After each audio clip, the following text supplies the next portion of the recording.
Yeah, 1 2 1 2. 1 2 1 2. Mic check. Hey, can y'all hear me out there? Against all odds. Against all odds. Against all odds. Against all odds. Against all odds. Against all odds. The podcast. Shout out to Rockhound Detroit Lions, man. There My you go. pride.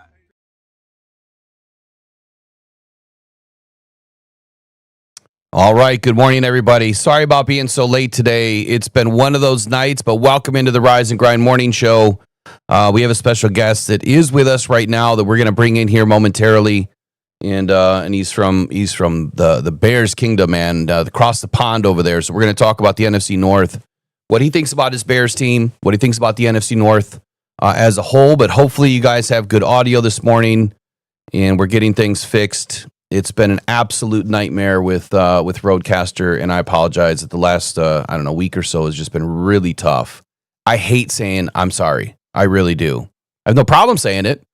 I just hate having to tell you guys I'm sorry because you're in here waiting since 7:30 this morning, and I'm sure we probably lost a good 60, 70 people. But let's have the best of it. If you're in now, you're going to get one heck of an interview from Larry here at Bears. I believe it's Bears Talk Underground. Let me get Riley in real quick. Make sure we got good audio from Riley. Good morning, Riley. Good morning. I want to see some thumbs up, some positive things in the chat here.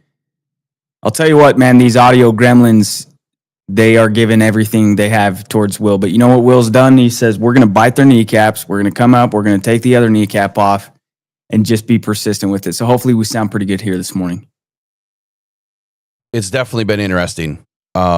Having to go through all of these challenges. So the biggest reason why I'm having so much difficulty, just so you guys understand, one major complaint we had is that the guests couldn't hear the callers or vice versa, and they couldn't communicate, and that the guest or the co-host couldn't hear any of the video that we would play. And that's what I'm trying to fix. I think I have it fixed. It's something's changing on the back end whenever I shut the computer down. So I just have to pay more attention to it, and I've spent 30 hours on it. So let's just hope it stops. But anyway, good morning. Welcome into the Rise and Grind Morning Show. This morning we do have a guest from the Chicago Bears podcast, Bears Talk Underground. We're going to bring him in momentarily. We'll be right back here in 17 seconds. Not like you haven't waited long enough, but we'll be right back here in 17 seconds.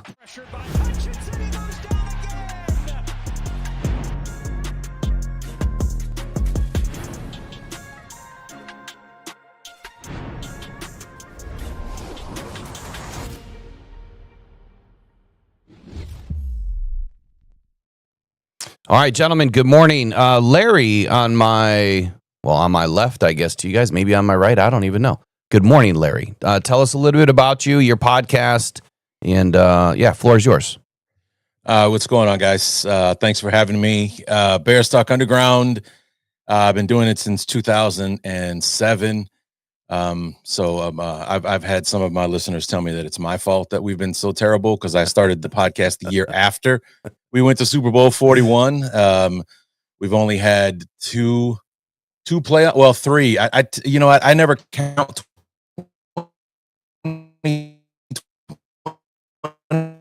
That's up in the wild card round. But so 2010, 2018, it's been a bear cupboard for years as far as like watching this team and supporting them and getting excited about nothing and all that kind of stuff. So, but I've been doing the show forever, and it's been a rough go for sure. At least you've been to a Super Bowl, buddy. At least you've been. Like we were 17 minutes away from one a couple of seasons ago, and to be sitting in the stands in Santa Clara, looking at Super Bowl tickets and flights and everything else, and then you just get the throat ripped out, and it's like, oh, like we are so close. So close. So this morning, I prepared a few questions for you. Now, I listened to your show a little bit over the last week. You've been preaching or kind of talking about patience, and this was prior to the game where you had mentioned like patience, or maybe it was post-game, I think, where you talked about patience on your podcast. Lions fans are used to that term. We consistently are, getting told, look, we just, follow the process, trust the process, which we do. I mean, some of us do. and things will kind of work out. Where are the Bears right now from a patience factor? I guess from a fan factor and a team factor, if you will.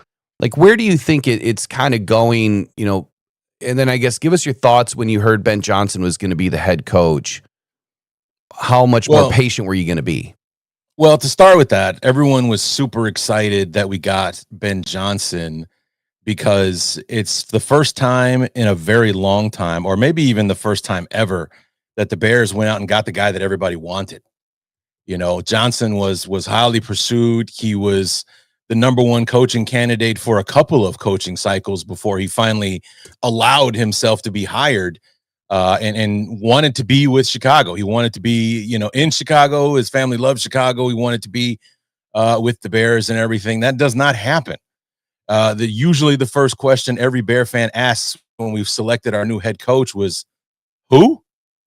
I'd never heard of Matt Eberflus before. I didn't know who the hell that was. And Matt Nagy didn't know who that guy was. And but he's my new head coach for the next 5 years, apparently. And things like that. It's like, Mark from Canada. We're hiring the guy from Canada, not Bruce Arians, who just won Coach of the Year. No, we're gonna go with that guy. It's like there's always that where we have to warm up to the guy as opposed to us being excited right off the bat. Yeah, I mean, even going back to Lovie Smith, it wasn't instant excitement, but you fell in love in the press conference with the first thing we need to do is beat the Green Bay Packers. He set the tone. And then for the first, 6 out of 7 games, he beat the Packers. So he went out and did what he said he needed to do. And we were successful right off the bat. And then Ben Johnson did something similar in his press conference where he was bragging about, and I really enjoy beating Matt LaFleur twice a year. And it's like, hey, that's what we need. That's the kind of attitude. We need some swagger and everything. We just got done with the all shucks soccer dad in Matt Eberflus. Now we got somebody who's walking into the room with a little bit of starch in his shirt. It's like this is what we need. As far as like where the fan base is versus where the team is in patience level, it's night and day, because the Bears are prepared to start over, and this is a reset for them, even though it's more like building on the fly because of the talent level of the people that we have in. Whereas, we as a fan base, we've been here for over 100 years. We've been watching this whole time. And this is the third regime in the last, 6-7 years or something like that. And this is our third quarterback in the last 6 or 7 seasons. And, starting fresh and the number one pick and all that kind of stuff. The fans aren't really prepared to be patient anymore, not realistically anyway. Whereas the organization, they got Ben Johnson and Ryan Poles on a 5-year plan right now, so they're prepared to stick that out. And we as a fan base, we've been through this over and over again, and we're over it. We're ready to see success and happy days in Soldier Field, and certainly don't want to see any more days like the one we saw in Detroit on Sunday, where we basically just got our asses handed to us, and it wasn't even a football game past the second quarter. It was definitely a great game. I did not expect that at all. And I did have us with getting a win, but I never expected, a 31 point, I didn't see that coming from, not even close. But however, you mentioned a couple of things in there I want to touch on. The patience level, like that's kind of where Lions fans are right now. They're sick of hearing the follow the process thing. And I think that if you really, from my perspective, like if you really understand football at the roots of it and how good teams are sustaining wins, sustaining seasons year over year, they end up putting a couple of guys into the fold and they can continue winning and they make it to the playoffs and maybe they make a run, maybe they don't, but the next year they're right back in it again. It seems like those teams follow the same process, and all of the teams that are up at the top follow that same process. It's draft well, it's develop, it's try to keep your own guys, put in a couple of, units if you can in the offseason through free agency. But if you don't do that, and if you go out and just buy, it's like, where's the continuity? And when do you buy? Do you buy, when you're ready to go all in and you think that you're finally there, like the Packers just did? Or do you buy at the beginning? Ryan Poles has done nothing from my perspective. He's gotten a few good guys over the last couple of years. Odunze, I think Caleb Williams is a decent quarterback. I don't think he's all there yet, but we'll hear what you have to say. He's buying his team. Do you believe this is the right way for the Bears to win now and sustain? How do you feel about the way that Poles is organized this team right now? Well, if you look at the history of the Bears, the teams that have won, and there haven't been many, unfortunately, but the teams that have won were built, not bought. I mean, look at the 85 team. There were 6 or 7 starters drafted in 83. They're barely in year 3, and we're going to the Super Bowl, and we're the best team in the NFL, unquestioned. Look at the team in 06 that went to the Super Bowl. I was just thinking about it beforehand. You go across that entire lineup, you see one draft pick after another. Urlacher, Briggs, Tillman, Basher, Mike Green, Mike Brown, Tank Johnson, Tommy Harris. The only outsider in the starting line, I mean, Alex Brown was a defensive end we drafted in the 4th round, was Adewale Ogunleye, and we traded for him. So we used, assets to go out and get him. He wasn't a free agent, but he was basically, out of that entire starting lineup, the only guy that we didn't bring in. He was the only not homegrown talent that we had on the defense. And even on the offensive side, aside from Thomas Jones, there was a lot of draft capital on the field. So, I mean, even Bears history says draft and develop. And the teams that were kind of flash in the pan, the 2018 team that was here today, gone tomorrow, quite literally.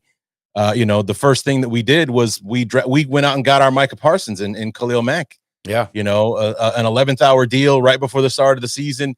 He comes in and he was an annihilator in 2018. And then in 2019, the NFL caught up to the fact that Leonard Floyd wasn't holding up his end. All we got to do is double team Mack and we're good. Yep. And that's, we kind of saw how Mack got equalized, out there. He kind of disappeared quickly. Like he was a non-factor. And he did. And everyone all thought those assets on him, Yeah, and everybody thought that he would enhance Leonard Floyd's viability because he's going to get those double teams and Leonard Floyd's going to be a beast on the other side. That didn't happen. Right. His sack totals went down when Mack joined the team. He had 7-8 sacks his first 2 seasons. The 2 seasons he played with Mack, he had 3 and then he had 4. That was it. His sack production got cut in half. It was supposed to go up.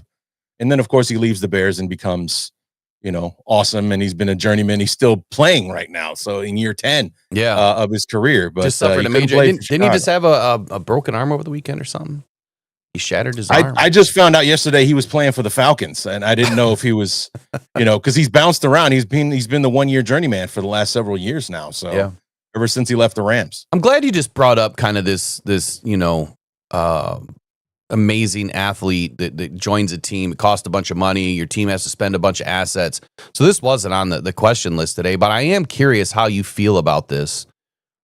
A lot of Lions fans are consistently saying that we should have gone out and got Parsons or Garrett or Trey Hendrickson opposite of Aiden. But you kind of just, illuminated the fact that you bring in Mack and then it just disappears, right? I mean, he wasn't as effective, probably because the guy on the other side maybe wasn't as effective as you were hoping he would be. Do you think that that's always a great plan to sink all of that future draft capital, the future sustainability, all of that money that now you'd possibly lose a couple of really good guys that you did draft a few years prior? Do you think that that's a good idea for a team to sink that kind of money into just one position? Not really, no. But we've seen teams have success with it, and even though we're only 2 games in, it's looking like a genius move for Green Bay right now. Unfortunately for us, in the NFC North, what was going to be a good defense, even without Kenny Clark, has been outstanding in the first couple of weeks. They did what they did against you guys week 1, and then they smacked around the Commanders in week 2. Those were 2 of the best offenses in football last year. So. It's frightening to think about what's coming if this Micah Parsons things works out. It's just but it also has to be a move like the Bears. Even though everyone was thrilled about it and we had immediate returns for it, it was premature. Yeah, it was more like Ryan Pace thought we were this close, and he was right for one season, and then the NFL literally caught up to us overnight in 2019, was supposed to be the year, and it was anything but. And, we'll see. In the short term, it's looking like a genius move for Green Bay, but you look at it, and they've got $102 million tied up in two players. It's crazy. 55 mil for Jordan Love, 47 mil for Micah Parsons on average. Now, they might be able to squeeze those in with the way that the NFL allows teams to kick the can down the road with the contracts and cap hits and whatnot. But even in today's, where like next year, the cap is supposed to be around 300 million. Yeah. That's still 1/3 of your entire payroll tied up in two players. At some and point, you got to sign 50. Yeah. 51 at some players with the other point, bit. it crosses, and that's when the bottom falls out, and unfortunately, you lose some of those really good pieces. Question from the chat this morning. Good morning to everybody, the mod crew, obviously all the loyalty members for the Lions fandom here. Appreciate all you guys in this morning and being as best behaved as you can for our Bears family over here. Question from Kevin Barr. How long of a leash does Caleb Williams have with the Bears faithful? Do we give the Ben-Caleb combo a season to gel, or maybe that's a couple of seasons to gel? What's your thoughts on Caleb right now? Is it working? Is it not working? Is he a leader? Is he not a leader? Is it a mistake? Where is this going for you guys? Uh-oh, did he freeze out? Oh, he's back. You're good. Can you hear me? Yep, you're good. Okay. There was a lot of excitement around Caleb, but it's more about the inner workings of the Bears, how it just never seems to work out in the end, no matter who we bring in, because for the last quarterbacks coach cycles, we've been skewing it. We hire the coach, then we draft the quarterback, and then the quarterback the coach is fired after a year, and then we got to bring in a new coach, and then we've got a coach that didn't bring in the quarterback and all that kind of stuff. And we're doing it here again, although we've managed to find ourselves in a situation that is much better than any that we've seen before with Ben Johnson and coming in. And he was basically saying that, he wanted to come to Chicago last year because he wanted to work with Caleb Williams. And best case scenario, that would have happened. The Bears were smart about it, but they didn't. And luckily, Ben Johnson was still available when we got our head screwed on straight. As far as where Caleb is, he keeps having these moments that remind us of what his potential can be. He had a really great throw against Minnesota to Roma Dunze, and I think it was Roma Dunze again, who he had that lasers right down the sideline on Sunday against you guys. The throw that he made to Dunze for the touchdown on the opening drive was a good one. And, if he could just hit a deep ball, he would set Chicago on fire, because that is the thing where every time we go deep, he's off by like 10 yards or something. His deep ball accuracy is terrible, and it's boring to watch a quarterback dink and dunk down the field, because you feel like any quarterback in the NFL could do that. As far as his leash, it depends on who you talk to, because apparently, Ben Johnson's in love with Tyson Bagent and what he's capable of. He's said multiple times in press conferences he and Bagent are the same person, or they think the same way. He's not saying things like that about Caleb Williams, unfortunately. He's not bashing Caleb or questioning his work ethic or anything like that, but it's the things that he does say about Bagent that makes you wonder, how short is the leash? And you would like to think it would be a year. You'd like to think that this Bears team, especially from the way that it started, would be more like you guys in 2022, where maybe there was a rough start and then we really come on big at the end of the season and set up 2026.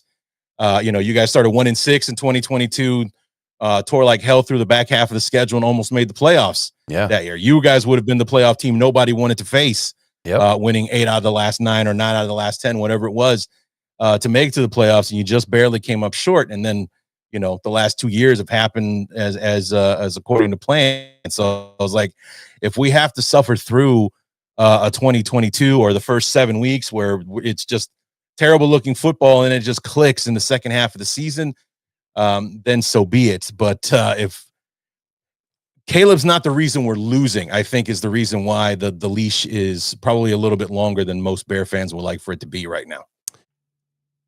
All great things that you're adding context to here with the situation in Chicago. And I agree. Like, Ben Johnson is an absolutely intelligent coach.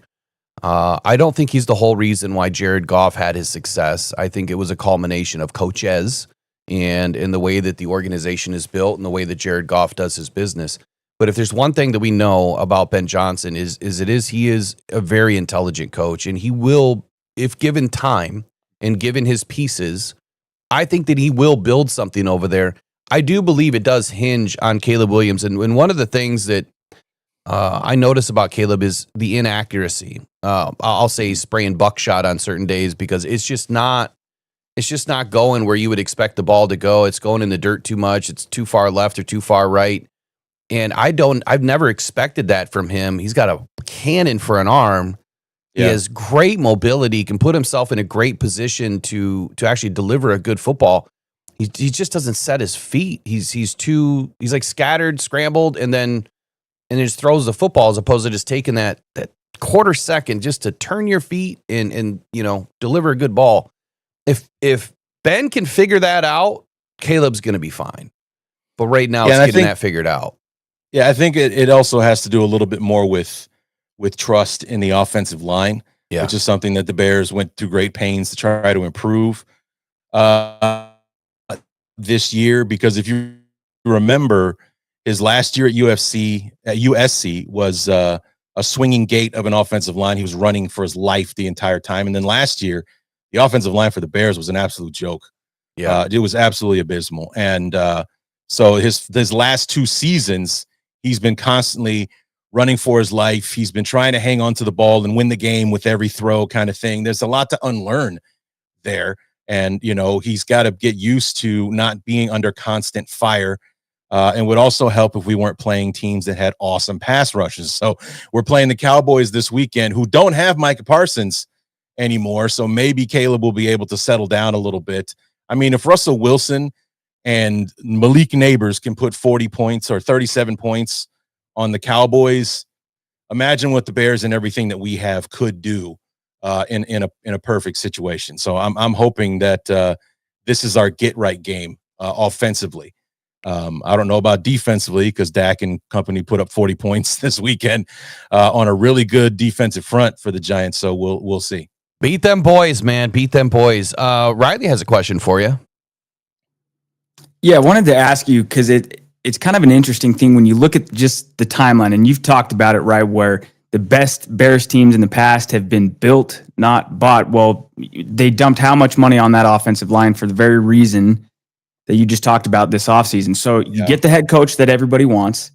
You've got a number 1 overall pick that Ben Johnson, that to me is why, even as a Lions fan, I can understand making that move, because your success as a head coach is obviously directly tied in a large way to who your quarterback is. So if you believe in that guy, how do we already get to this point of he's talking about, how much he loves Tyson Bagent? There's already this talk of, does he need somebody that's just going to be more structured? I've heard the analogy that he's the movie director. He wants the lines read exactly how he writes them, where Caleb's the improviser, right? So did he not know that that's, obviously he knew that that's the style of play that Caleb brings to the field, but I guess they've got all that money, into the line. So how patient are they going to be?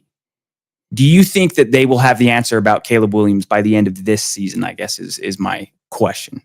That is the plan, to know if he is our guy by the end, to know, because it's something that we're telling ourselves right now that he is the guy, but we want to know that by the end of this season, I believe. And Caleb will still be the guy next year, I believe, but I think that leash that everybody's talking about will exist next season. I think the only thing that knocks Caleb out of the lineup this year would be an injury. I think Ben Johnson's prepared to be as patient as he can be with Caleb. and everything. Caleb's the according to him, the biggest reason that he came here.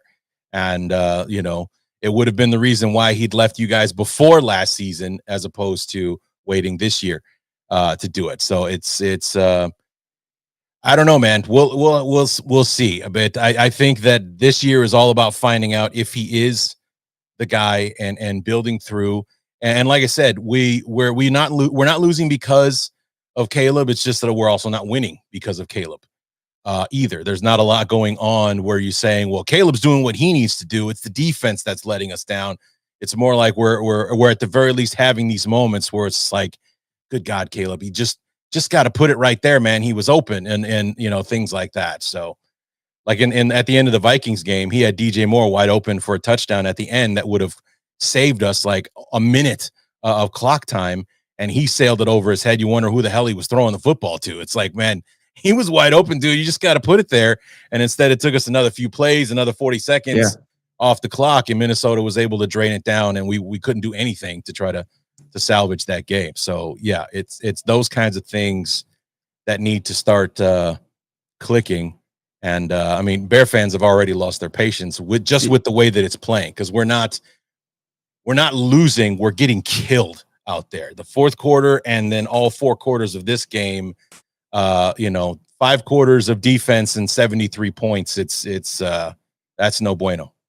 So, not to pick on Caleb, but one of the things that I do notice is his vision. And there was a couple of plays in the game against the Lions where he had clear options over the center of the field, and he's just focused on Odunze floating down the boundary line, and it's like you had the dude wide open for a first down. You gotta just get to that second or third progression and get the ball out, and it's a different game.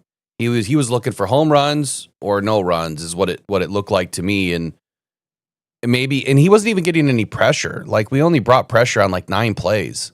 So I didn't quite understand that, but he's got the physical tools. I think that this is a mental game with him, that he just has to stay sharp.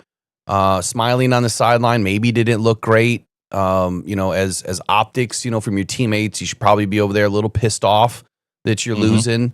But let me ask you now, switch to division here. Tough division. Yeah. Where do you see this division this year? I mean, who's on top for you? By all means, if you have the Packers on top, I understand. But where do you think the division is this year, and then the next couple of years? Are we going to get a Super Bowl winner out of this division in the next 3 seasons? I mean, it looks like. I mean, we had a team that won 14 games last year, a team that won 15 games last year, and then a team that won 11 games while only winning 1 in division last year. The Packers were 1-5 in the division, and frankly should have been 0-6 if not for that damn blocked field goal. But we're 10-1 against the rest of the NFL. Like, they couldn't. That's how badass the division was last year. They even lost a game to the Bears, got swept by you guys and the Vikings, and still made the playoffs comfortably last season.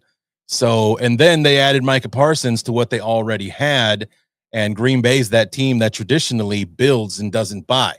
So, they're always reloading and locked and loaded and things like that. And before the season started, you guys were my pick. Absolutely. They're going to do it again. I expected Minnesota to take a step back. We kind of saw that against Atlanta. So you wonder which, how that's going to be going forward. But it's like, not only have the Packers won their first 2 games, they beat tough opponents, and they did so handily. You going into this thing early now. I mean, it's I would have to put Green Bay in the power rankings at number 1 in the division right now. You guys had your get back game on Sunday. We're easily the worst team in the division at the moment, and then Minnesota slotted in at a soft number 3. If there's anybody the Bears can catch this year, I think it's the Vikings. But running after you guys or the Packers, I don't see that happening. At least not right now. Riley, what do you think, man? Who's on top this year? Where do you think this division's going? Well, I'd love to say that I had the Lions at number one. Obviously, after the performance on Sunday, your confidence is quickly restored. But I get it. I just like Larry was talking about, that was what we talked about going into week one. Green Bay, that was their Achilles heel last year, was not being great in the division. And then obviously they want to flip that around. They beat the Lions, then they beat Washington, who obviously was in the NFC Championship. So great start to the season for Green Bay.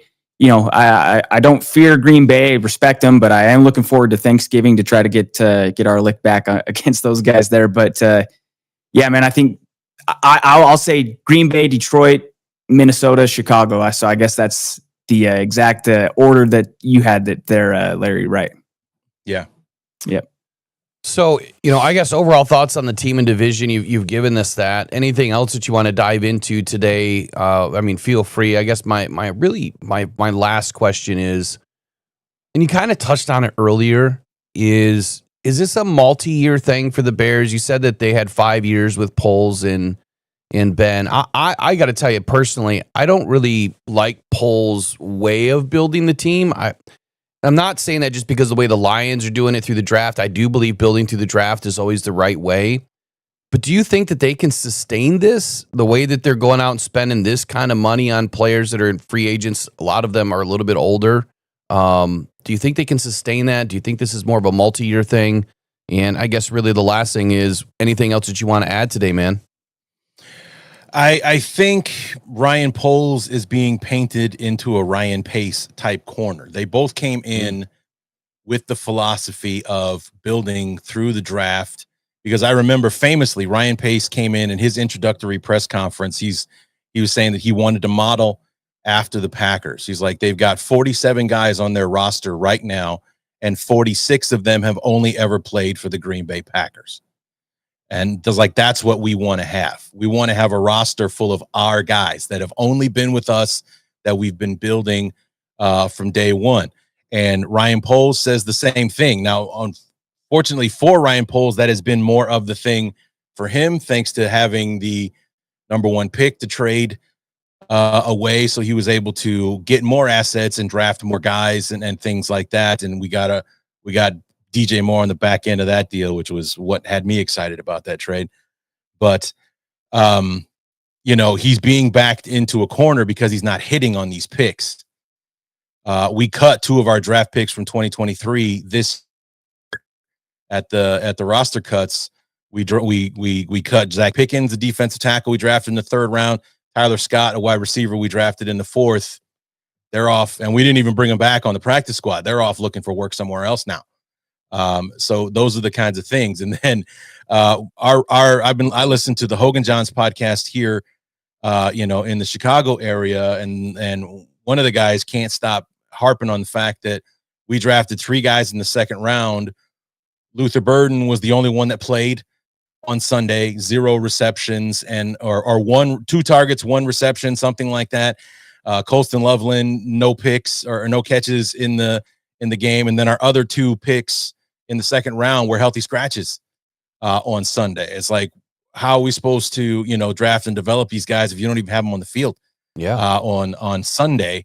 And when your draft picks don't hit, then you need to go out and get those Micah Parsons sized Band-Aids to try to pick up the slack from where your draft picks aren't picking it up from. So it's a slippery slope right now. And it's, according to their actions, the Bears organization is prepared to be patient, especially with Poles, because they just re-signed him to be in lockstep with Johnson as far as his contract is concerned, because he was coming into this year on the last year of his contract. And, I'm surprised. We'll see how that ends up. Yeah, we'll see how that ends up going. A lot of Bear fans aren't happy about it, that we've got an 18 and now 37 general manager, locked in for the next 5 years. Yeah, I really thought that was interesting that they extended Poles right away with Johnson. They don't even know what they have in Johnson yet. Nobody does. And they know that they have a really damn good, caller of plays for the offense, but we don't know who he is as a head coach just yet. I think he's going to be okay. Is he giving you leadership vibes? Is Ben Johnson giving you leadership vibes yet? Yeah. And it's all about I mean, I know it's just press conference, so it could all just be bluster, but Yeah. the things that you're hearing from him, you haven't heard in the past from other coaches, or at least not since Lovey anyway, where he's talking about accountability and then going out and taking the action to get accountability from his players. Like he made a comment, I think it was on Monday after watching the film, that there's going to be some competition in camp this week.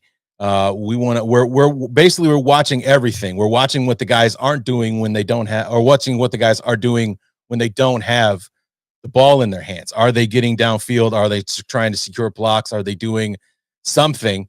Or is it like, okay, the ball's over there, I'm over here, so I'm good, kind of thing. He's like, we're going to, suss this thing out in practice and find out who wants to play. And, you don't hear about that. And especially coming off Eberflus, who was bereft of accountability and all that. The inmates were running the asylum on that team and everything.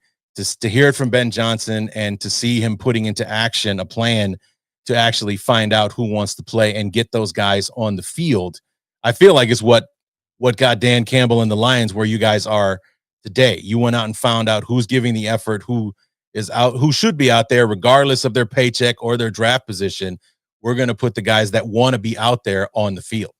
1,000%. And that's how they've always operated from day one. It was, we don't care draft, like you just said, draft position, contract size, don't care. If you're a hustler, if you're out there making plays, if you deserve it, you're going to play on football days. Maybe one quick thing here. Colston Loveland, we expected a lot out of him for what he has done. We know that Ben Johnson loves tight ends. Look what he did with Sam Laporta in year one with Jared Goff. Haven't seen a whole lot yet out of Colston. And to your point about Luther Burden, yeah, I'm a bit surprised that he has not been inserted. Maybe he's not grasping the offense, quick enough. Not sure what's going on there. Shamar Turner, I mean, was he really a second round worthy pick? I'm not so sure. He was not high on my list. I don't even know who Ozzie Trapillo is, the offensive lineman. I never graded him at all. He didn't come up on my radar. So I don't know who half of those guys are, from a broader sense, if you will. But overall, when you look at what Ryan Poles has done in his drafting, Noah Sewell was a huge pick. That dude is playing out of his mind. Rashawn Johnson, he showed up at times. Tyreek Stevenson, good pick. Gervon Dexter was one of my favorite defensive linemen out of that draft in 23. And he's really come around this year. He's starting to look great. Yeah. Give us a grade on Poles. 1 through 5 or A, B, C, D. Like where do you have his grade overall the last 3 seasons or 4 seasons? As far as team building is concerned, there's not a whole lot Bear fans have a beef with. Obviously Nate Davis was a disaster. Chase Claypool, oh boy. Giving up the first pick in the second round for what we got out of Chase Claypool is that's a black eye that he'll never heal from, because that could not have gone more wrong than it did. I mean, even the timing of it was suspicious because we traded Roquan the week before, so we're sellers. But then you give up our second round pick, which ended up being the top pick in that round for Chase Claypool. It's like, so are we balking on this year and setting up for next year? Or are we trying to win this season? Because the two moves contradicted each other. Right. Selling Robert Quinn, selling Roquan Smith, but then trading a second round pick for Chase Claypool. It's like, what the, you don't get that one. And then signing Nate Davis when he had a horrible reputation to a $10 million a year deal. And that guy, we couldn't get him out of town fast enough last season. He was an absolute disaster. And so there are things that kind of counteract and bring the grade down for sure. And I think the reason that he survived this long is because of how poorly Eberflus coached the team last year. Yes, big scapegoat. And that's why his feet were to the fire in the last 5-6 weeks of the season, because there was nobody left to blame. We gotten rid of Eberflus. We got rid of Shane Waldron, and the team was playing worse after we got rid of Eberflus. Who was left to blame at that point? It was Poles, which is why when we hired Johnson, people were thinking that he's going to be the next to go, and instead we extend him. Yeah. And he's 15 and 37 or 15 and 35 or whatever it was, and everything. And it's just like, well, we've got a coach now. I think we finally brought somebody in who isn't going to get outsmarted every Sunday like we have in the past. Like, we're always that team getting out coached. We're the one that getting outfoxed and getting caught with our pants down week in and week out. Is like, well, we brought a guy who is the smartest guy in the room. We should be okay as far as that goes. And we'll see. So I mean, if I had to give Ryan Poles a grade, he's put us in a good position talent wise. We finally got a guy in Ben Johnson that's going to help us coach this team. I would probably put it in the maybe C plus, B at best, a B minus type range, because on paper the Bears are ready to rock, but we just haven't seen it happen on the field. Need that cohesion. Riley, final from you, and then I know we've kept Larry on a little bit longer than we had planned for him. Hope you're okay with that, Larry. I'm good, man. So, Riley, anything final that's that you'd like to ask him? Yeah, no, I appreciate the time, Larry, and it seems like you could talk Bears football all day long, and this is why we do this, right? We love it. But just like you're talking about, man, with the Bears being ready to rock, it's a unique thing, because if you lose Sunday, you're 0-3. Now is it a blow up year? Well, are they in position to blow things up and rebuild? It doesn't seem like they are, because of all of the talent that is there. But be interesting to see, man. I've got a sister and brother-in-law that are big Cowboys fans, and with the Bears being in the division, I can't say I want them to win, but if they do, I'll at least think of my guy Larry and say, hey, somebody that we are fond of is happy. So there's that in that sense. But yeah, man, appreciate you hanging out with us and offering the knowledge and insight. Yeah, if we win on Sunday, that would be a big deal. You guys wouldn't have to put me on suicide watch. Oh, no. We start 0-3, and we have to beat the Raiders in Vegas to not go 0-4 into the bye. Right. When the schedule came out, I was looking like week 5. That it sucks. We always get the week 5. It's terrible. Yeah, but you look at it now, it's like, yeah, we could probably use a break. And everything, and because half our defense is on the injured list right now, and can't seem to stay healthy. If I had a major concern about the team, it would be the defense for sure, which is supposed to be the stabilizing force while the offense, starts to click or is waiting to gel or whatever. And they're worse than we could have ever imagined so far. And I don't think it's Dennis Allen's fault. I just think that it's injury, and the team's not playing up to snuff right now. If I could kind of wrap up the first couple of weeks of the season, I mean, even for both teams, it's like week 1 happened for Detroit, and then you watched half of Detroit go down Woodward and found a bridge to jump off of, because they were so upset with how week 1 went for us. And I mean, for Bears, in my opinion, all the Bears fans out there, you expect a ton leading into the season. We got Ben Johnson. Look what he did with Jared Goff is what you're thinking. He's going to do that with Caleb Williams. But personal opinion, I think what people fail to realize is that took a year and a half, right? Of Anthony Lynn, and then it was Ben Johnson. But I don't think it was all Ben Johnson. It was a large part of Dan Campbell leading. It was his offense, right? And Dan Campbell, I think, was pulling the purse strings there. It was probably week 8-9 before Ben Johnson was really in charge of everything in 2022. And I could be totally wrong. That's just my personal take on it. But even without Ben there, we're going to be fine. And I think it's Jared Goff that has largely led the charge offensively. This is going to take time for the Bears. It's going to take time for Dennis Allen to get that defensive scheme installed and running great. I put the Bears, honestly, 3 years. So, and what I mean by 3 years is this year might be not great. Next year, you're probably going to be plus 500, 9-8 or better, probably sniffing a wild card. That year 3, if everybody sticks together and they're able to draft well, Bears are competing at a high level. That was the trajectory for the Lions. It's been the trajectory for a lot of teams that build the right way. The Bears are close. They're a lot closer than they are further away.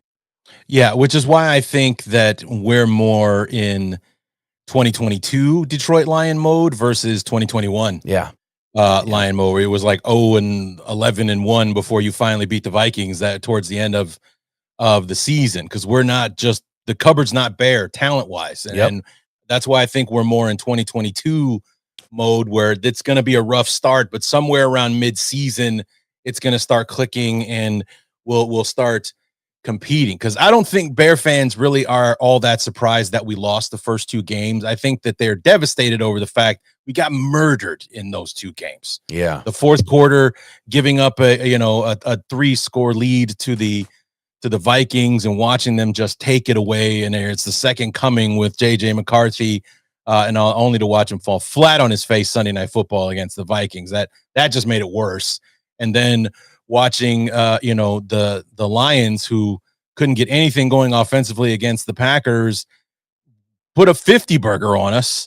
And it wasn't like, it was, you had a pick six and a kick return or something like that. That's how you get 50. No, all 52 was the offense running it down the field on our defense. So it's not so much that we're losing, it's that we're not competing.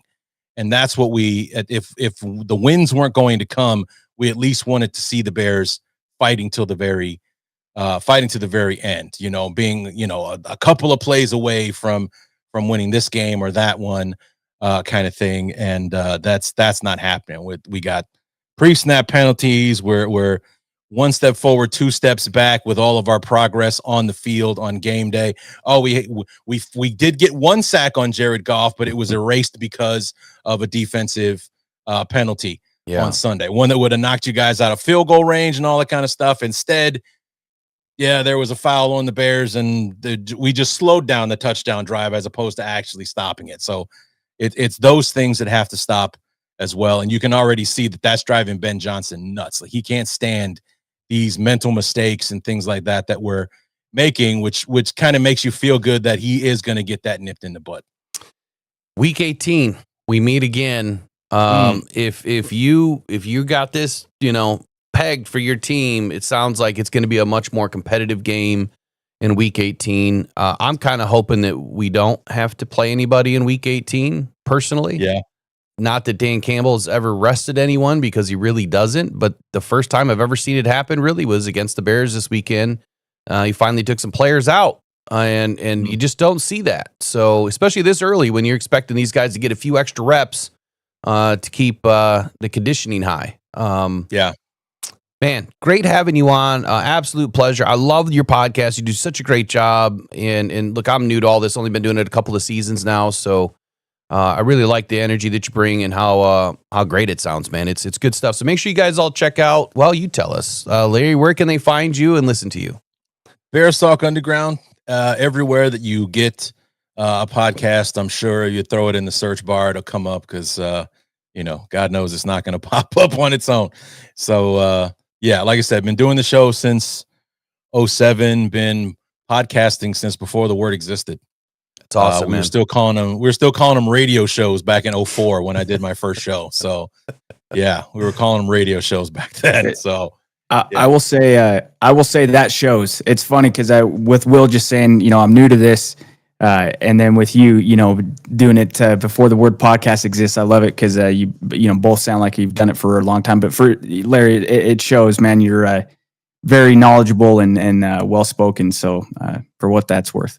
Well, the thing that carries in this industry, boys, is passion, and if nothing else, we got loads of that. So, and I think that's why in podcasting that you tend to bond with everyone that you talk to, despite your allegiances. Like, my favorite guests to have on the show, year in and year out, have been my Lions guy, my Packers guy, my Vikings guys. Like, we've all got skin in the game here, and we all kind of had this shared understanding of each other. Like, why stick with that team, especially like with the Lions? We've been down at the bottom with you guys all this time. The person that I bonded with the most is my Lions guy, Jeremy Reisman from Pride of Detroit, because we've always been having these conversations like, dude, this is the year that we go up there together. We'll be the ones looking down on Minnesota and Green Bay and not up like always. We're going to do it this year. and you guys are finally doing it. And we're just hoping that one of these days we can catch up.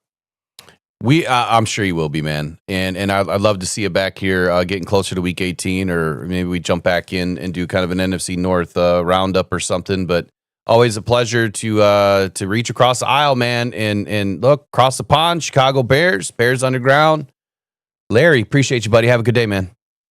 Thanks, guys. All right, man. Take care. We'll be right back here in about 17 seconds. It's game time, Detroit, and you found the right place for the latest Detroit Lions news. So hop on in and take the ride to Super Bowl 60 with Rockhound Detroit Lions. Join Will Rock, Eric Rintamaki, and Riley O'Brien today on the Rise and Grind Morning Show. Good morning. All right, good stuff, man. Good guest. I apologize. Everything got so screwed up today, Riley, that I wasn't as prepared to go back and forth with you with him. Oh, so man, my apology there. I didn't know how long we were going to have him, and the way that this day got started, it's just fun stuff. And then his video was going in and out, so I thought we lost him there for a while, but I think it was okay. Yeah, no, there was enough going on there that was just like, hey, let's not rock the boat too much. And I love what he said there at the end. It's because I was actually thinking that. I'm like, why is it that, like, during the game on Sunday, I'm seeing all these Bears people tweeting and yelling on their and I was just like, man, I just want to tell these guys, like, you're not the ones that are cursed. You're not the ones that have had it hard. But then you get to Wednesday, kind of removed from the emotion of it, and it's just like, man, why we get along, so we have so much in common. Yeah. Right? It's a shared bond, and so very easy just to get in, especially with somebody that's very knowledgeable like that, and just talk football, man. I've got a few Chicago friends, man. Actually, quite a few that I've opened up restaurants with Chicago people in Saugatuck. So I know quite a few people over there. I haven't really, every time I've traveled that way, I have never taken the opportunity to stop in, say hi.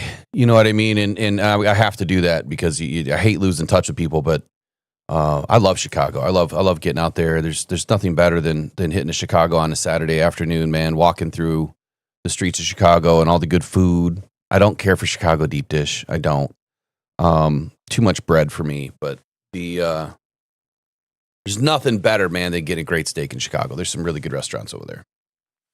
Really good stuff. I listened to his pod, like I said, the last week or so, been kind of tuning in, and probably one of the more well-spoken podcasts, like you said, but he's so knowledgeable, like you said too, that his podcast is all, I mean, it's so factual and fun and engaging. It's really good stuff. It's not a bunch of bash, sessions or anything like that. I didn't know he had a great relationship with Jeremy Reisman. I did hear an episode with him in there, so that's always good to hear. I hope we get him back in maybe towards the end of the season or whenever he can make it in, and kind of just talk about where we're going. Look, I'd like to see the Bears do better. Right? I would love this division to be extremely tough for everybody. The better our division is at beating the rest of the NFL, the better it is for us. I mean, the better it is for everybody. As long as we can stay on top, of course, then it's better for everybody that our division racks up a bunch of wins and drops everybody down a little bit. So, go ahead. I think you're exactly right. Referencing a couple of tweets, not the one that you put out that crossed 1 million views, but it was the one where you said, "Hey Ben, I'm still waiting for that trick play," because he was with I can't even remember who it was there, but he was, they asked him, "Hey, are you planning on doing some trick plays for week 2?" And he said, "Well, maybe." And they giggled and laughed, and we didn't see it, but that's it makes it fun, right? When it's like preseason football versus what we felt, for me, 11 o'clock being here in Utah, man, 10:58 on Sunday, I was it's hard to replicate that emotion. And I'm going to feel that for Monday. I'm going to feel it for the next game against Cleveland. I'm going to feel, but yeah, the fact it was Ben Johnson, the fact it was a division game, the fact it was the first home game of the season, all that stuff just adds to it. So, I'm right there with you. The better just bring on the competition, right? And so, didn't see the trick play, Ben. But maybe you say once we're down by 30, we'll just save it and try to tuck it away for a different day. Yeah, he was saying that he had something in store for the Lions or something to that effect. And they asked him. Nothing happened. I'm not saying this, but someone said this, that Dan Campbell gave them their first TD just to make Ben feel good. Like someone honestly said that on Twitter, that Dan gave them an opportunity. Because, especially when you look at what happened in the game, I could understand someone feeling that way. But yeah, let's be honest. You don't give a team something ever. No, it's professional football. Chicago scored on their first drive. Yeah. So the Lions got the ball first, scored in 5 plays, easy chunk plays, the 34-yard play action off the first play of the game to Amon-Ra, and then it was a Gibbs, touchdown. It was pretty, but then Chicago responds, and there was a... Did you hear that? I did hear that, okay, yeah. My apology. No, you're fine. Sounded like our quarterback, so I'll yield to him anytime. But there was a miscommunication on that play that led to that Rome touchdown. So there was, that wasn't given to him, I wouldn't say by any means. So I did want to bring in this NFL on Fox re-review with Mark Sanchez and Jared Goff this morning. I didn't get an opportunity to clip it. And with everything going on, I think I'm going to save it for tomorrow. I think I'm going to do that just because. Did you ever find the one on JMO? The one that I asked, did you find that one on JMO where JMO was talking about the touchdown? Yeah, I did. I emailed that over. You did email it? I did, yep. Info or the other email? Info. Okay. And it looks like it's one of those ones, we see that a lot where and I love that they started doing that. The social media team, hands the phone to the player and as they're walking off the field and, hey, give us a breakdown of the play. And for all the Lions content I consume, somehow I didn't even catch this until Will brought it up this morning. What I did see was Jared Goff talking with JMO about, hey, you're like Randy Moss, two catches, 100 yards. So he's averaging 50 plus per catch. Okay. So the reason why I wanted this one on JMO, and I'll put it together for tomorrow because, or it's Wednesday. I guess I could probably do it tonight. It's going to be a long day. JMO said something about that TD, and then Jared Goff said something, and then I put them together, and so now I know exactly what happened on this play. So when JMO says he wasn't going to give it away, Jared kind of did if you knew the context of what JMO was talking about. So I know exactly what JMO was seeing now. So when we're in the next game, now I know what I'm looking for when JMO's in this position. So I was going to share it with everybody to make us all smarter, right? To kind of follow what these guys are looking at and how they see the field. Jared said something that was very specific, and so did JMO, and you tie the two together, and you've got to play. Marcus Davenport, I want to talk about him for just a moment, since there was a couple of people in here chatting about Davenport this morning. You guys love him so much, and you're so concerned about his health that a lot of you extended, probably sent him flowers and some edible arrangements. And some get well, wishes and cards. I'm sure everybody filled up his DMs with nothing but great thoughts and prayers and thanks for getting the first sack for the Lions this year and all of that stuff, right? No, you didn't. Huh? I'm the only one? Okay. Riley, did you? I was happy for him, but I can't say I sent him anything, no. Well, anyway. I didn't throw in the towel and say, damn it, there he is. He's out for the season again. I'll say that. But I didn't send him anything.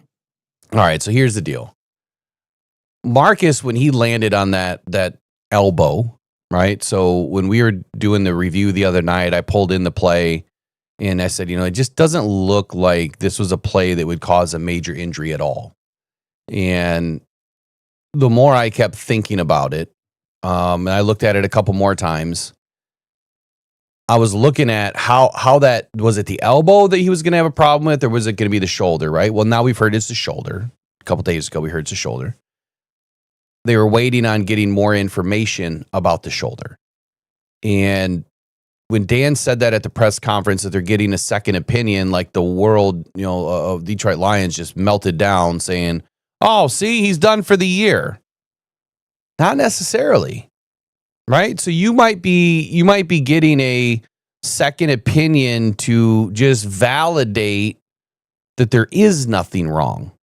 You could be getting a second opinion to validate that there is something critically wrong. You could be getting a second opinion just to say it could just be a week or two or whatever, right? You just need to get that opinion again from a second doctor to make sure that the player is going to be taken care of completely, wholly, and you get a timeline on when he can be back. I didn't see if Jimmy Lau put anything out. I don't even have Twitter open right now, so I don't know if Jimmy Lau put anything out about Davenport. Did you see anything? I had not, and he does a great job. Let me see if I can see anything. Well, it's on Twitter. I don't know if your Twitter's open or what. Give me just a second. The reason why I was bringing this up is because, from what I understand, this could be absolutely nothing for Davenport, and he could be back after the Ravens game. It could just be a thing of, 4, 5, 6 days of inflammation, kind of built up in that shoulder socket, or I don't know how the AC joint would get involved. Like, I have a broken collarbone that was never fixed, so I've got this large lump. Like, when you see me sit here, you see that one shoulder's higher than the other. That's because this is all bumped up, and the one side's not. I don't think he's got a broken collarbone or anything like that. Your AC joint always seems to get inflamed. Davenport, according to Jimmy Lau, reassuring. I'm just looking at his page right now. It says reassuring. And he's got the old fingers crossed, reassuring. I have not seen a full report by anybody as far as today. But I think Davenport's fine. Like, pretty positive. It could be just a couple of games at most. What is the one thing that I've always said about Davenport this year? Expect people to get injured. Expect people to get bruised up. Hell, Aiden got folded over. We don't know if Aiden's even going to play, right? Haven't heard anything extremely negative about Aiden, but he got folded up in that game and could have suffered a pretty bad injury. And like Dan said, he's pretty sore. Crap happens, right? Crap happens. Davenport didn't go out of his way to get injured by any means. But I said 14 games is exactly what we need out of Davenport, and he needs to be healthy for the playoffs. Just 14 games. As long as he can do that, even if he plays just half the season, it's fine. And the reason why, it's great to see pressure from him, right? It's great to see that he's, providing a lot of the pressure on the quarterback and closing off that edge and doing a lot right. I can't say the same about the other side, but Davenport is a key to this whole thing. So if people are that concerned about his health, you should be that concerned about the fact that he is the key to this whole thing. He really is. Aiden hasn't looked great. We need Davenport to be healthy to provide the pressure that we need until Aiden can figure it out. Right? He just hasn't figured it out yet. It's been 2 games. But Davenport, if he plays 14 games or even half the season and makes it, to the playoffs and he's healthy and has a good playoff run, that's all we're expecting. The dude's making like no money, right? Compared to what he should be making as a vet. He's making like less than $2 million, and it's incentive laden for him to earn the rest. So he just doesn't earn everything that's in that contract unless he plays a certain amount of games and has a certain amount of stats. So the whole point that I'm trying to make here is like, this is not that big of a deal if he misses a game or two. It's really not that big of a deal. He did land, on that elbow, and there could be some shoulder soreness. There could be some inflammation in the capsule. He could just get a steroid shot. He could be fine, right?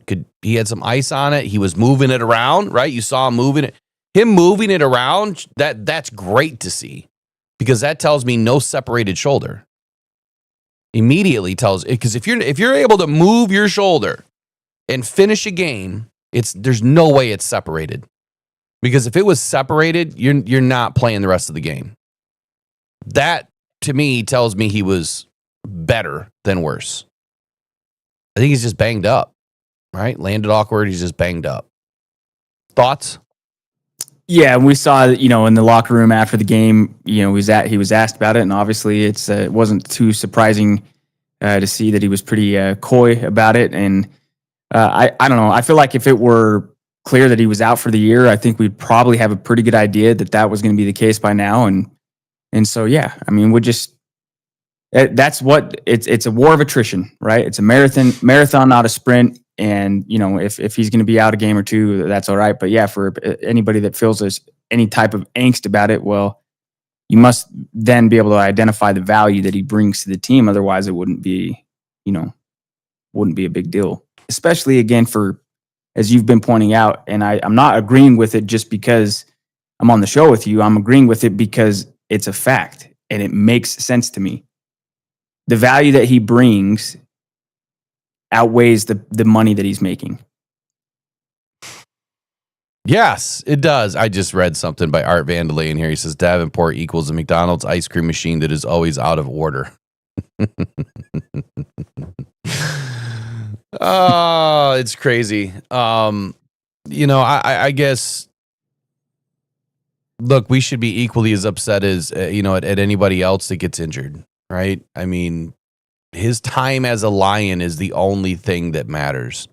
With any other team, it does not matter. It's the time that he is a Detroit Lion and how much time he spent on the field or not spent on the field. There was some dirty play going on in this game. Not that Davenport was a victim of any dirty play, because I didn't really see a whole lot of dirty play, but Aiden certainly was. Aiden, they tried to take out his knees a couple of times. I highlighted a play the other night where they tried to take out his knees. I missed the play. I still haven't gone back and seen the play where he got folded up. I still haven't seen it. Everyone's told me about it. I haven't seen it. And so they said it was like a pass play, third quarter, and I've looked, and I still have not found it. But that's just, I must just be missing it. Either way, look, I'm not worried about Davenport. Even if he missed the whole damn season, I'm not worried about it. And I'll say it again. This defense, yes, I believe Davenport is a key to it when he's on the field, because he's so different. His bull rush is crazy good, and he's able to affect the pocket and close off that edge and do things that nobody else on this team can do. Josh Paschal is kind of that next in line. Whenever he makes it back, can kind of do the same thing. That's why Josh doesn't get a ton of sacks. He's there to set the edge, control the run game. Davenport, set the edge, control the run game. Get after the quarterback when you have an opportunity. This defense is all about multiplicity, and you're going to see players coming from every direction. You're going to see blitzes coming from every direction, and it may not be 3, 4, 5 guys going. It may just be one at a time. You try to win with 4 and you send an extra guy. It's read, though. It's read, react, and go.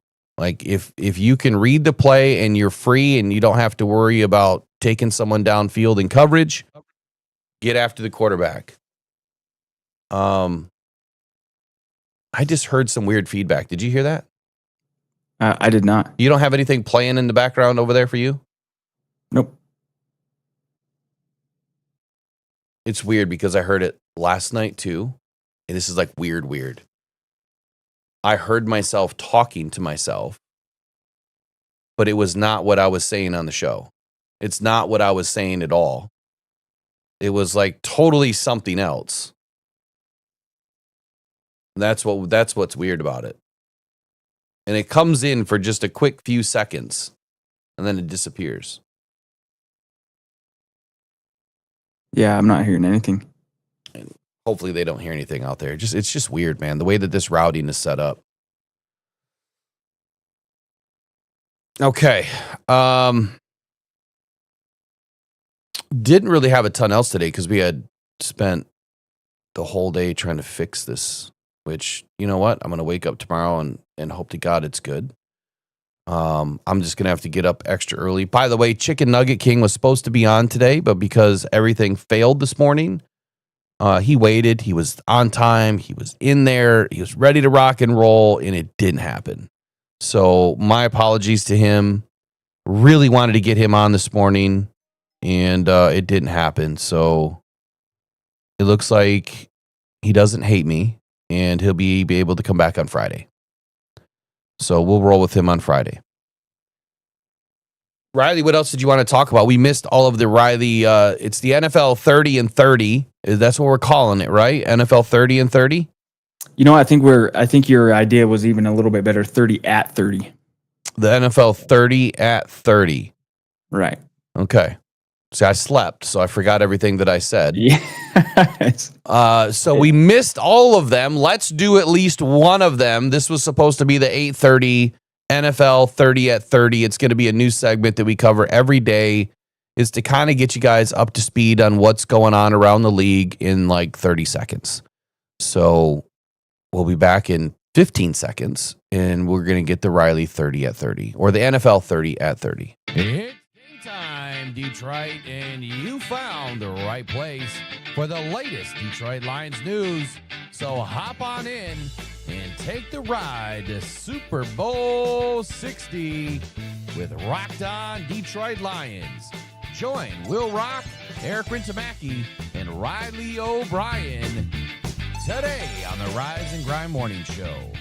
Good morning.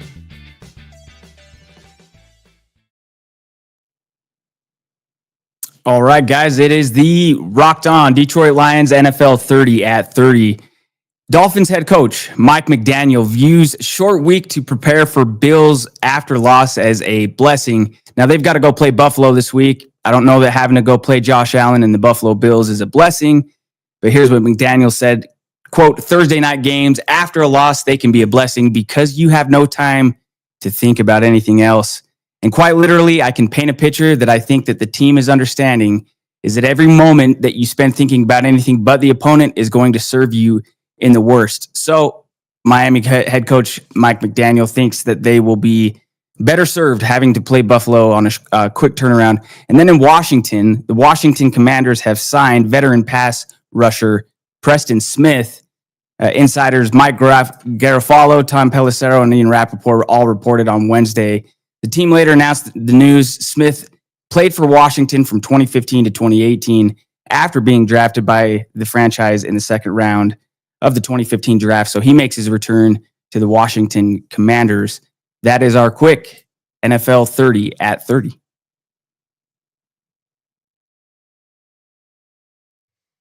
Okay.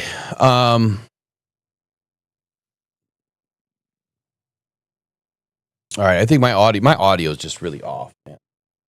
It's just really low. Now it's better. Just taking a look at what else is going on today around the league. It looks like we talked about this yesterday, that Vikings running back Jones, he will be headed to IR. He's going to miss at least the next 4 games. And it is a hamstring, which if we know anything about hamstrings, man, it can take a long time for those to kind of heal up. And then there was another major issue going on around the league when Brady was in the box, was in the coach's box. And now all of a sudden they're saying that there's no rules or anything broken with, or no policies that bar an owner from sitting in a coach's booth during games. But my question is, was he announcing that game? Do you remember? Yeah, so there it shows him in the box that night. He says he can't attend Sunday games with Fox broadcast gig, but Monday Night Football he can. So the Raiders offensive coordinator Chip Kelly consults with Brady 2 to 3 times a week per the broadcast. Now, Pete Carroll did come out and deny the claim. But yeah, there's the conflict of interest, obviously, that he's a minority owner with the Raiders. But then obviously the broadcast crew gets access so that they can have intelligent talking points there. Obviously, there was angst that he was up in the press box if he has the inside intel for sure. Yeah, but was he announcing that game or not? Sorry, I missed the question. I don't know. Okay. So if he's announcing the game, then it makes sense that he would be involved in getting certain information. The fact that he is an owner, he has been barred from getting certain information. And what all that information is, I don't know. But to be up in the coach's box, if it's the Raiders box, okay, that's no big deal. If it's the other team's box, that's kind of a big deal, I would think. Because if they're talking about things, if they're having conversations about things that are scheme related, then that's a problem because he's able to hear it or see it. So I guess I really don't understand the full story here. But the NFL on the Raiders partner Tom Brady, no policies bar owners from sitting in coach's booth during games. The NFL said on Tuesday that there are no policies, blah, blah, blah, blah, blah, blah, blah. Brady, whose partnership with the Raiders was approved last October, is the same thing you just read. Yeah,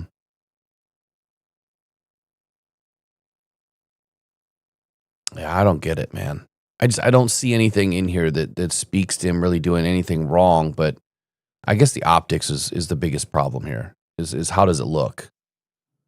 You know? Yeah. And Brady having this history of being a cheater, right? I mean, that's probably the biggest thing. Is the optics don't look great. Optics don't look great.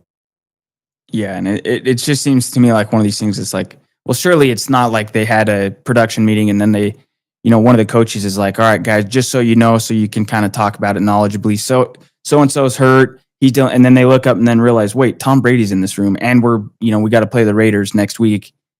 You'd think that they'd kind of have a little bit of a foresight of what would be, around the corner with that. But it's just an interesting, I guess, there's not a lot of cases of somebody that has ownership in a team that also is announcing, but there's a first for everything, I guess. I don't know if it is the first, but I guess the issues never come up before. And so they didn't have a way or a roadmap how to navigate it. Brady's always in some shit, isn't he? It seems to be the case. Yeah. He's just always in something. It's always something. And, the competitive nature of the guy, it's people look at that and say, well, of course he's going to take whatever tidbits he can. But yeah, I don't know. I think if you kind of hear it before this, not to go on a tangent, but it's just like the sign stealing thing. I was actually reading an article the other day that Kyle Whittingham, the head coach of the Utah Utes, was once accused of stealing signs by Lincoln Riley, coaching at USC. And, he said, man, if your signs are that easy to detect, that's your fault. Right. So any advantage that people can get legally and fairly, then so be it. So if the coaches are doing this production meeting and they're letting Tom Brady know all this, and then next week they're dumbfounded that he uses it against them, obviously you got to be a little bit more diligent and aware of who you're talking to. It's Wednesday, Riley. In case you haven't remembered, today is when we turn the page. So this morning did not go well, but today is when we turn the page. So tonight, if you're into gripes and hype, then we're going to be talking about the Ravens and Lions upcoming game. And please get in all of your your gripes and hype, hype about the game, your gripes about the guys, whatever it is. I don't care what it is. Whatever your thoughts are on the team or individual players, thoughts on the Ravens, whatever it is, email it, mailbag@rockdown.com. And then you can also call the new number, which, since we're live right now, I would love to just do a test anyway. If somebody wants to call in, we can do a test, and you can give us your biggest takeaway for the week on the Detroit Lions versus the Baltimore Ravens. So what you're going to see now on the screen when we're in here is this new call now button. So when you see that, that means that phone lines are open. On the screen right now, it says call now 313 podcast. And in about 7 seconds, it'll re-roll and it'll give you the actual numbers to call. 313-763-2278. That is the new number. And everything, I say it should be working. It should be working. So if someone wants to call in and give us your first takeaway of the week, what we are going to end up doing eventually is we tried to do best comment of the morning, and we were trying to store the comments and try to do a monthly giveaway. It turned out to be a nightmare because it was too much work. It was just too much to try to manage. So what I want to do now is calls. I will track all the calls. I'll write it down who called. And at the end of every month, we're going to do a giveaway. Or at the end of every 2 weeks or something, we'll do a giveaway. Something. No matter what, no longer than a month. Could be every 2 weeks. Hell, it could be every week. I don't know. I'm going to give away something nice. Whether it's a gift card to your Lion Supply, or it's a hat, or T-shirt from 313 Threads, whatever it is, we'll do something. I'm not going to give away $200 jerseys, but we're going to give something away. Coffee, whatever it is, we'll do something. Little gift bags, grab bags. So call it in. If you're shy, use a fake name, right? It's okay. But the goal is to get more calls. This was supposed to be a quasi radio style of a broadcast.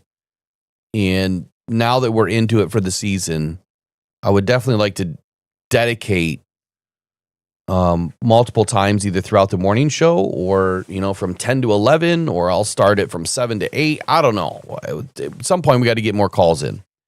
But if someone wants to call right now, I'll leave it open for 6 more minutes. I'm getting off at 10:30. Riley and I still have other things we have to do today, like get our first podcast up. Yeah, 313 podcast.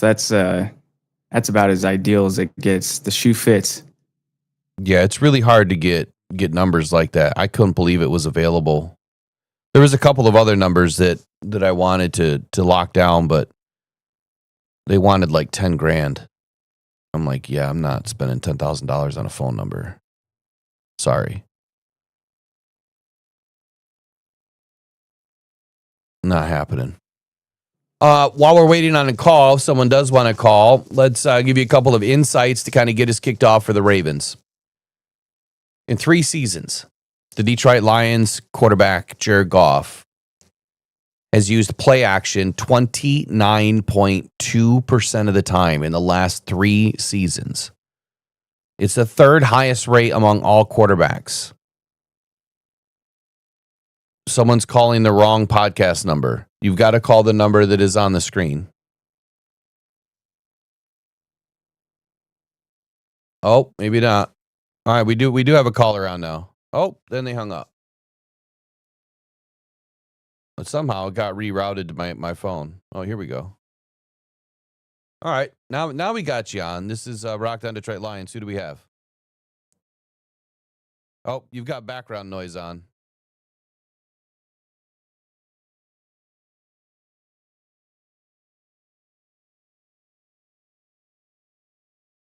You got to turn the background noise off. Hello? Yeah, you got to turn your radio off, or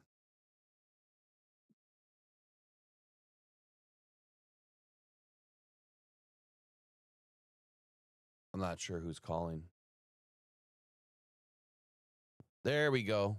Yeah. So did you have like a TV going or anything?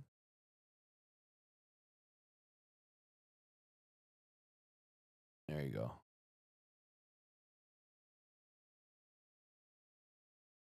Got you now. Everybody out, you can hear him, Riley? Yeah. All right, we're good. Okay, Mike, what's on your mind today?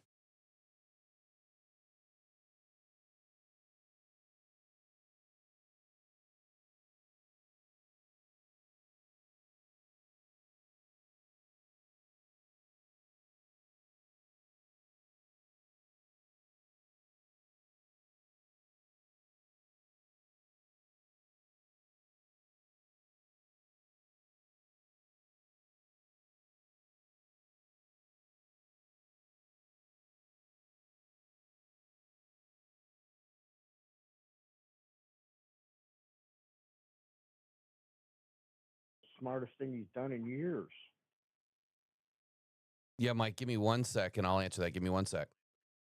Sure.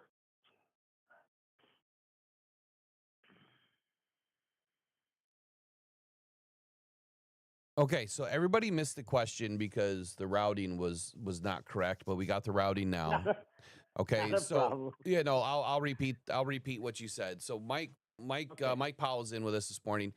He was asking about the new guy, Malik Cunningham, that the Lions just brought in and added to the practice squad. And the question is, can he be added to the look team while he's on the practice squad?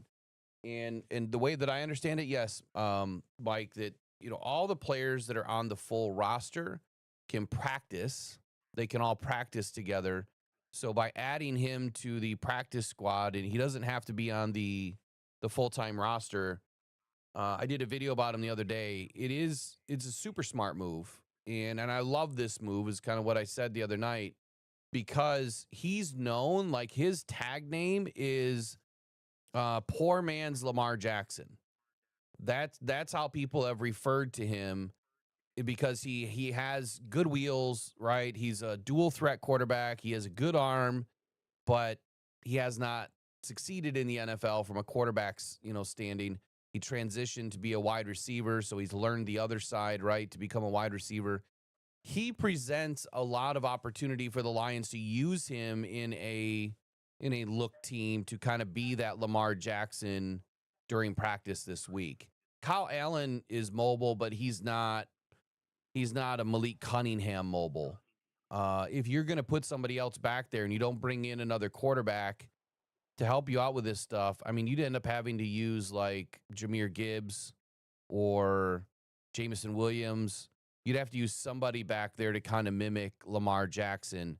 Obviously, you don't want to risk, any sort of an injury. I know that Dan isn't really worried about that, but bringing in Malik Cunningham was a super smart move for that reason. My question, Mike, is I don't know if he's going to be on the practice squad after next week, Tuesday.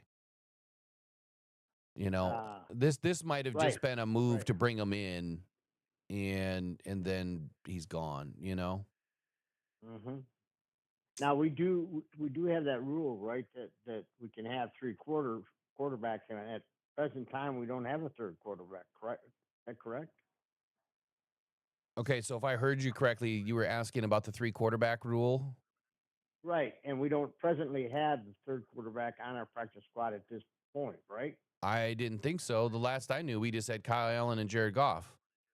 Right. So there is the window for him to stay put for a while. Yeah, there's a window. So the way I understand that too is he would have to be. So I think he would have to be elevated to the regular roster, and then you could carry him into the game, and he would not count against the game roster. I guess. You know what? Let me look up the rule real quick. I can't remember all of the verbiage.